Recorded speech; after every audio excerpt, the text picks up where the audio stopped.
संत दादू ने क्रोध को जीतकर धर्म की राह पर चलने वाले व्यक्तियों को प्रेरणा देने की शक्ति प्राप्त की थी। इसी तरह की एक घटना है, महाराज आप कोई ऐसा वशीकरण मंत्र या कवच दीजिए जिससे मेरा पति वश में हो जाए। संत दादू दयाल के पास एक संभ्रांत मुस्लिम परिवार की महिला आई थी।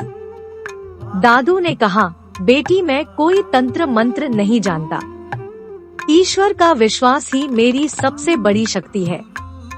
स्त्री ने दादू के पैर पकड़ लिए और कहने लगी, नहीं स्वामी जी, ऐसा नहीं हो सकता कि आप कोई तंत्र मंत्र नहीं जानते हो। आप मुझे इस कठिनाई से नहीं उबारेंगे तो मैं मर जाऊंगी। दादू ने उसकी कठिनाई का युक्तिपूर्ण निराकरण ढूंढने के लिए स्वयं परिस्थिति का अध्ययन करना चाहा। स्त्री से दूसरे दिन उसके पति से बुलाकर साथ लाने के लिए कहा। दूसरे दिन दोनों साथ आए।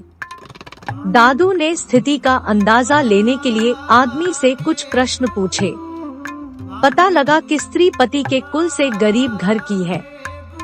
विवाह पूर्व इसकी सेवा भावना पर रीझ कर उस आदमी के पिता ने लड़की को अपनी पुत्रवधू बना लिया था। स्त्री एकदम संपन्न और सुखी वातावरण में आ गई। जीवन स्तर जैसे ही थोड़ा ऊंचा उठता है, सामान्य लोगों में अहंकार, घमंड की भावना धीरे धीरे घर कर लेती है और परिणाम यह होता है कि एक एक कर सभी सद्गुण विदा हो जाते हैं तथा व्यक्ति घृणा और तिरस्कार का पात्र बन जाता है। इसी प्रकार की परिस्थितियां उक्त परिवार में घटी थी। फलस्वरूप पहले की तुलना में प्यार व मान कम हो जाने के कारण युवती का मन उद्विग्न हो उठा था। संत दादू ने परिस्थिति का भली भांति अध्ययन कर स्त्री को अलग से जाकर एक लिखा हुआ कागज का पुर्जा दिया और कहा कि इसका ताबीज बनाकर अपने गले में पहनना तथा इस यंत्र को सिद्ध करने के लिए अपने पति की खूब सेवा करना। मुस्लिम दंपत्ति चले गए।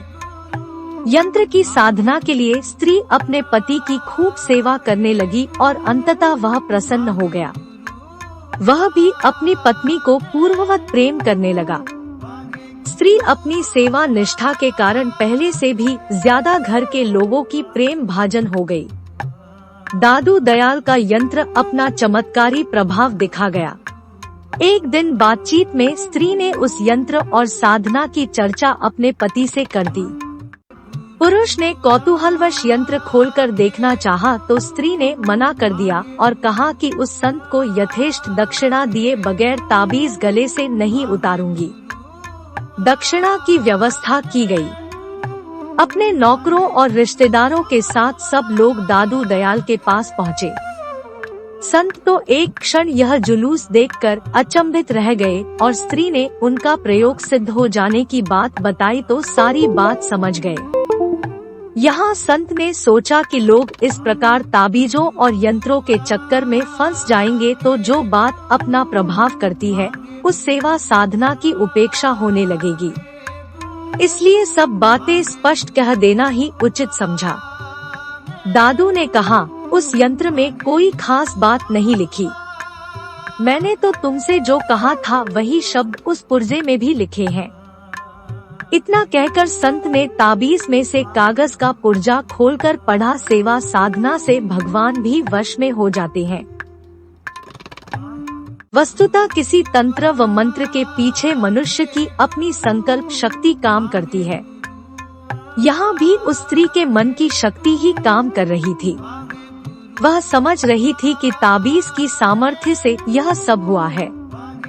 इस महिला की सेवा साधना का ही सुपरिणाम था कि उसका पति तथा उसके परिवार के सदस्य उससे प्रसन्न रहने लगे थे।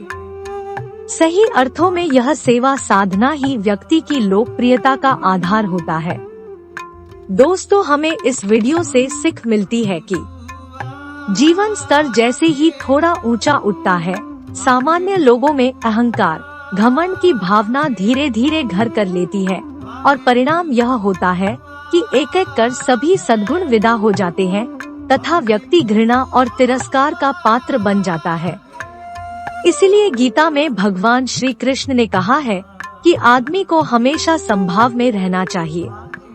इसी बात को बहुत ही सामान्य ढंग से भगवान बुद्ध समझाते हैं। कि इंसान को हमेशा मध्यम मार्ग पर चलना चाहिए। इससे मनुष्य के प्राकृतिक स्वभाव में विकृति और दुर्गुण आने की संभावना कम रहती है। अगर महापुरुषों के बताए इस ज्ञान का ध्यान रखा जाए तो प्रेमी या प्रेमिका के स्वभाव में शादी के बाद बदलाव आने की गुंजाइश कम ही रहेगी।